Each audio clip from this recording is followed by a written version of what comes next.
저는 51살 이정미입니다. 제 이름 앞에 늘 따라붙던 수식어는 누구의 아내, 누구의 엄마였습니다. 어쩌면 그 이름표 속에서 제 진짜 이름 석자를 잃어버리고 살았는지도 모르죠. 그날 밤, 제가 남편의 가장 친한 친구와 뜨거운 하룻밤을 보내기 전까지는요. 돌이켜보면 제 삶은 늘 잔잔한 호수 같았습니다. 큰 풍파 없이 흘러왔죠. 남편 김지찬 씨와는 27에 만나 결혼했습니다. 젊은 날의 사랑이 다 그렇듯 뜨겁고 열정적이었죠. 하지만 세월의 무게는 사랑의 온도마저 쉽게 만드는가 봅니다. 두 아이를 키우며 정신없이 살다 보니 어느새 남편은 그저 한 집에서 잠만 자는 사람이 되어버렸습니다. 대화는 줄었고 서로의 눈빛 속에서는 설렘보다는 익숙함, 때로는 권태로움마저 묻어났습니다. 지찬 씨는 좋은 남편이었습니다. 가장으로서 책임감도 강했고 아이들에게도 다정한 아빠였죠. 저에게도 무심한 듯 챙겨주는 그런 사람이었어요. 하지만 어느 순간부터 그의 관심은 저보다는 바깥이래. 그리고 아이들에게 더 쏠려 있는 듯 느껴졌습니다. 저는 그저 집 안에서 맴도는 그림자 같은 존재가 되어가는 기분이었어요. 특별할 것 없는 하루의 연속. 주말이면 아이들 뒷바라지에 남편과 함께 친목 모임에 나가는 것이 전부였죠. 남편의 가장 친한 친구 부부는 저희 부부와 오랜 시간 가깝게 지냈습니다. 그 남자는 이재환 씨, 그리고 그의 아내는 박미영 씨였죠. 재환 씨와 지찬 씨는 학창 시절부터 둘도 없는 단짝이었고 저희 부부와 재환 씨 부부는 동네에서도 알아주는 인고 부부 친구였습니다. 1년에도 몇 번씩 함께 여행을 가고 저녁이면 서로의 집을 오가며 술잔을 기울이는 것이 일상이었습니다. 미영 씨는 저와 나이가 같아서 속 깊은 이야기도 많이 나누는 사이였어요.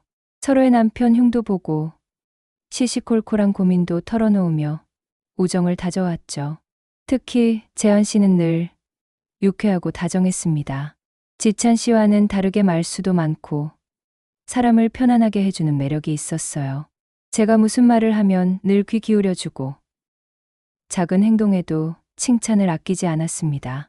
저를 미경 씨가 아닌 정미 씨라고 제 이름을 불러주는 몇 안 되는 사람이었죠. 저도 모르게 재환 씨에게서 위로를 받고 있었나 봅니다. 지찬 씨가 채워주지 못하는 저의 공허함을 재환 씨가 조금씩 채워주고 있었던 걸까요? 당시에는 미처 깨닫지 못했지만 어쩌면 그때부터 저의 마음 한구석에는 작은 균열이 생기고 있었는지도 모르겠습니다.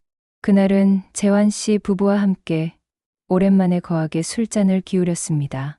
지찬 씨는 늘 그렇듯 자니 기기가 무섭게 술을 따라주었고 재환 씨는 흥겹게 농담을 던지며 분위기를 띄웠습니다. 미영 씨와 저는 육아와 남편 이야기로 시간 가는 줄 몰랐죠. 몇 병째 술병이 비워지고 모두들 얼굴이 벌개지고 목소리가 커졌습니다. 밤이 깊어갈수록 지찬 씨와 미영 씨는 먼저 술에 취해 비틀거렸습니다. 지찬 씨는 소파에 몸을 파묻고 코를 골았고 미영 씨는 화장실에 들락거리며 속을 개원했죠. 저는 그들을 보살피느라 정신이 없었고 재환 씨는 그런 저를 안쓰러운 눈으로 바라보고 있었습니다. 미영 씨가 완전히 잠이 들고 지찬 씨도 깊은 잠에 빠져들었을 때였습니다. 거실에는 재환 씨와 저 단둘이 남았습니다. 쨍한 정적이 흘렀습니다. 재환 씨가 나지막이 말했습니다. 정미 씨, 힘들었죠? 혼자 다 감당하느라. 그 한마디에 제 마음이 와르르 무너지는 것을 느꼈습니다. 잊고 지냈던 저의 고단함, 외로움, 그리고 누구에게도 말하지 못했던 서러움이 그 한마디에 터져 나왔습니다. 눈물이 왈칵 쏟아졌습니다. 재환 씨는 말없이 제 어깨를 감싸 안았습니다. 그의 손길은 따뜻했고 그의 품은 낯설었지만 이상하게도 편안했습니다. 술 기운 탓이었을까요? 아니면 오랜 갈증 끝에 찾아온 오아시스 같았던 그의 위로 때문이었을까요? 그날 밤 저희는 금지된 선을 넘었습니다. 새벽녘 지찬 씨와 미영 씨가 잠든 바로 그 옆방에서 죄책감과 동시에 잊고 살았던 여성으로서의 걔가 살아 숨쉬는 것을 느꼈습니다. 그의 뜨거운 숨결, 조심스러우면서도 열정적인 손길에 저는 무너져 내렸습니다. 내가 왜 이러지? 수없이 되뇌었지만 이미 멈출 수 없는 강물처럼 흘러가고 있었습니다. 그의 품에서 저는 억눌렸던 욕망과 외로움을 토해냈습니다. 다음 날 아침, 숙취와 함께 찾아온 것은 뼛속까지 스며드는 죄책감이었습니다. 아무 일도 없었던 것처럼 지찬 씨와 미영 씨 앞에서 웃고 떠들었지만 제 심장은 끊임없이 경고음을 울렸습니다. 재환 씨와 눈이 마주칠 때마다 심장이 쿵 하고 떨어지는 것 같았습니다. 마치 거대한 바위에 깔린 듯 숨쉬기조차 힘들었습니다. 그날 이후 우리는 서로를 피했습니다. 어색한 침묵이 흘렀고 애써 눈을 마주치지 않으려 노력했습니다. 하지만 피한다고 해서 사라지는 감정이 아니었습니다. 죄책감은 더욱 깊어졌고 동시에 알 수 없는 감정이 저를 지배했습니다. 그 감정은 마치 늪과 같아서 발버둥 칠수록 더욱 깊이 빠져드는 것 같았습니다. 우리의 비밀은 마치 시한폭탄 같았습니다. 언제 터질지 모르는 채 제 마음속에 불안을 심어 놓았죠. 재환 씨와 저는 서로를 피했지만 피할 수 없는 자리에서 마주칠 때마다 미묘한 긴장감이 흘렀습니다. 지찬 씨와 미영 씨는 아무것도 모른 채 천진하게 웃고 있었지만 그들의 웃음소리가 마치 저를 조롱하는 듯 들렸습니다. 한 번은 네 사람이 함께 식사를 하는데 이영 씨가 무심코 이런 말을 했습니다. 재환 씨랑 정미 씨는 어째 갈수록 닮아가는 것 같아. 서로 통하는 게 많은가 봐. 그 순간 제 심장이 쿵 하고 내려앉는 것을 느꼈습니다. 재환 씨도 저와 비슷한 표정을 짓고 있었습니다. 지찬 씨는 대수롭지 않게 웃으며 말했죠. 얘들은 원래 오래돼서 그래. 죽이 잘 맞는 거야. 지찬 씨의 말에 안도하면서도 미영 씨의 촉이 예리하다는 생각에 등골이 오싹했습니다. 우리는 서로를 애써 외면하며 밥을 먹는 척했지만 사실 목구멍으로 밥알이 넘어가는지조차 알 수 없었습니다. 그날 이후 저는 미영 씨의 눈빛이 마치 저를 꿰뚫어 보는 듯 느껴졌습니다. 그녀가 던지는 사소한 질문 하나하나가 낯이 저를 시험하는 것 같았습니다. 저와 재환 씨는 자연스럽게 단둘이 만날 기회를 만들었습니다. 카페에서 혹은 인적이 드문 공원 벤치에서 우리는 조심스럽게 마주 앉았습니다. 그 어떤 말도 오가지 않아도 서로의 눈빛 속에서 같은 감정을 읽을 수 있었습니다. 불안감, 죄책감, 그리고 묘한 끌림. 우리는 무엇을 해야 할지, 어떻게 이 상황을 헤쳐나가야 할지 알 수 없었습니다. 재환 씨가 먼저 입을 열었습니다. 정미 씨, 우리 이러면 안 되는데 자꾸 당신이 생각나. 그의 고백에 저는 고개를 들 수 없었습니다. 저 역시 마찬가지였으니까요. 그날 밤의 뜨거운 기억은 제 머릿속을 떠나지 않았습니다. 지찬 씨와는 느낄 수 없었던 낯선 감각들.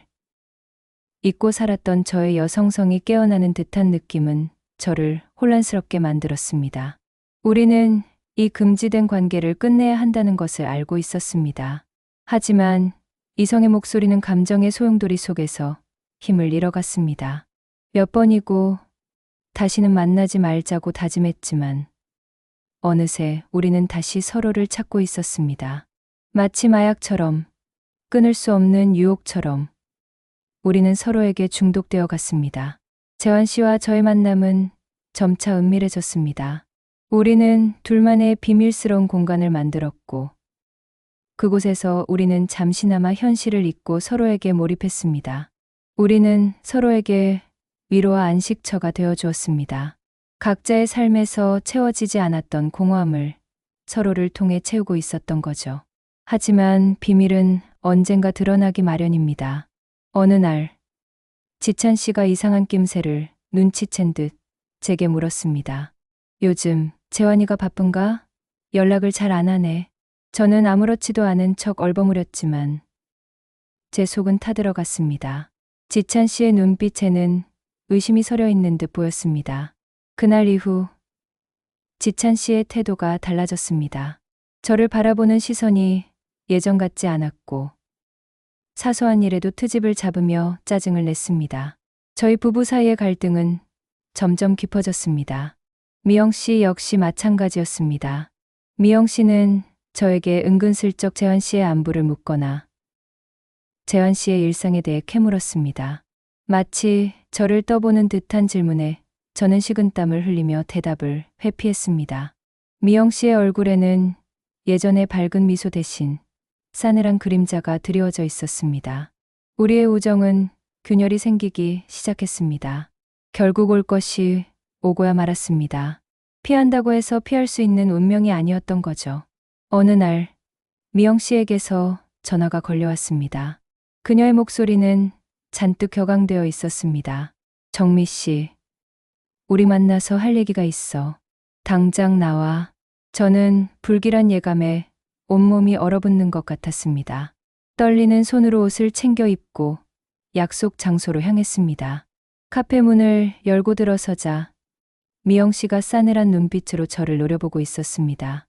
그녀의 손에는 제 휴대폰이 들려 있었습니다. 제가 재현 씨와 주고받았던 메시지들이 그녀의 눈앞에 펼쳐져 있었던 거죠. 이게 다 뭐야? 설명해봐. 정미 씨. 미영 씨의 목소리가 카페 안에 울려 퍼졌습니다. 저는 아무 말도 할 수 없었습니다. 변명할 여지도 없었으니까요. 그녀의 얼굴에는 배신감과 분노, 그리고 깊은 슬픔이 뒤섞여 있었습니다. 그녀의 눈에서는 뜨거운 눈물이 쉴 새 없이 흘러내렸습니다. 어떻게 나한테 이럴 수 있어? 내가 너를 얼마나 믿었는데. 우리 지찬 씨랑 재환 씨는 형제나 다름없는데 너는 어떻게 친구 남편이랑. 미영 씨의 목소리는 흐느낌에 섞여 더 이상 말을 잇지 못했습니다. 저는 그저 고개를 숙인 채 그녀의 울음소리를 들으며 숨죽여 울었습니다. 저의 어리석은 선택이 돌이킬 수 없는 상처를 남겼다는 사실에 가슴이 찢어지는 것 같았습니다. 그날 밤 지찬 씨는 모든 사실을 알게 되었습니다. 미영 씨에게서 전화를 받은 지찬 씨는 집으로 달려왔고 제게 굳은 얼굴로 물었습니다. 이정미, 이게 다 사실이야? 재현이랑 너 정말 그랬어? 저는 지찬 씨의 눈을 똑바로 쳐다볼 수 없었습니다. 고개를 떨군 채 저는 흐느끼는 목소리로 대답했습니다. 미안해요. 정말 미안해요. 지찬 씨의 얼굴은 순식간에 차갑게 굳어졌습니다. 그의 눈빛에는 분노와 배신감이 가득했습니다. 그는 제게 소리쳤습니다. 어떻게 나한테 이럴 수 있어? 내가 너를 얼마나 믿었는데. 재환이는 또 어떻고? 내 가장 친한 친구인데. 그의 목소리는 절규에 가까웠습니다. 저는 그 어떤 변명도 할 수 없었습니다. 제가 저지른 잘못이 너무나도 크다는 것을 알고 있었으니까요. 그날 밤 저희 집은 아수라장이 되었습니다. 아이들은 울음소리에 롤라 방에서 뛰쳐나왔고 저희 부부의 비극적인 싸움은 아이들에게도 씻을 수 없는 상처를 남겼습니다. 결국 지찬 씨는 저에게 이혼을 요구했습니다. 저는 그의 결정을 받아들일 수밖에 없었습니다. 저의 잘못으로 시작된 일이었으니까요. 저희 부부의 20년이 넘는 결혼 생활은 그렇게 허무하게 끝을 맺었습니다. 재환 씨 부부 역시 파경을 맞았습니다. 미영 씨는 재환 씨에게 이혼 소송을 제기했고 재환 씨는 모든 것을 포기한 듯 순순히 이혼에 응했습니다. 저희 네 사람의 관계는 완전히 파탄이 났습니다. 오랜 세월 쌓아온 우정은 한순간에 무너져 내렸고 가족은 산산조각 났습니다. 이혼 후 저는 모든 것을 잃었습니다. 남편, 친구, 그리고 저의 평온했던 일상. 텅 빈 집에 홀로 남겨진 저는 깊은 외로움과 후회 속에서 헤매었습니다. 사람들은 저를 손가락질했고 저를 피했습니다. 제가 저지른 잘못은 평생 저를 따라다닐 꼬리표가 될 것 같았습니다. 아이들에게는 씻을 수 없는 상처를 주었습니다. 아이들은 저를 원망했고 저는 그들의 눈을 똑바로 쳐다볼 수 없었습니다. 그들의 시선 속에서 저는 죄인일 뿐이었습니다. 아이들은 아빠에게 가겠다고 했고, 저는 그들의 결정을 막을 수 없었습니다. 모든 것을 잃은 저는 삶의 의미를 찾을 수 없었습니다. 저는 그제야 제가 무엇을 놓치고 살았는지 깨달았습니다. 그동안 저의 외로움과 욕망에만 사로잡혀 가장 소중한 것들을 잃어버렸던 거죠. 안정된 가정, 소중한 친구들, 그리고 아이들의 행복까지도. 재환 씨와는 그 이후로 한 번도 만나지 않았습니다. 그도 저처럼 죄책감과 후회 속에서 살아가고 있겠죠. 저는 그와 제가 저지른 잘못을 평생 짊어지고 살아야 할 것입니다. 하지만 저는 여기서 멈출 수 없습니다. 비록 어둠 속에 갇혀 있지만 저는 다시 일어서야 합니다. 이제 저는 51살. 아직 인생의 절반밖에 살지 않았습니다. 지금부터라도 저의 삶을 다시 찾아야 합니다. 저의 진짜 이름, 이정미를 찾아야 합니다. 황혼에 찾아온 금지된 사랑은 저에게 모든 것을 앗아갔지만 동시에 저를 돌아보게 하는 계기가 되었습니다. 이제 저는 저의 인생 2막을 시작해야 합니다. 비록 상처투성이지만 이 상처를 보듬고 앞으로 나아가야 합니다. 어떻게 살아야 할까요? 어떤 모습으로 이 험난한 세상에 다시 설 수 있을까요? 여러분은 혹시 저와 같은 상황에 놓여 본 적 있으신가요? 인생의 황혼기에 찾아온 예상치 못한 감정에 흔들려 본 적 있으신가요? 여러분의 이야기가 궁금합니다.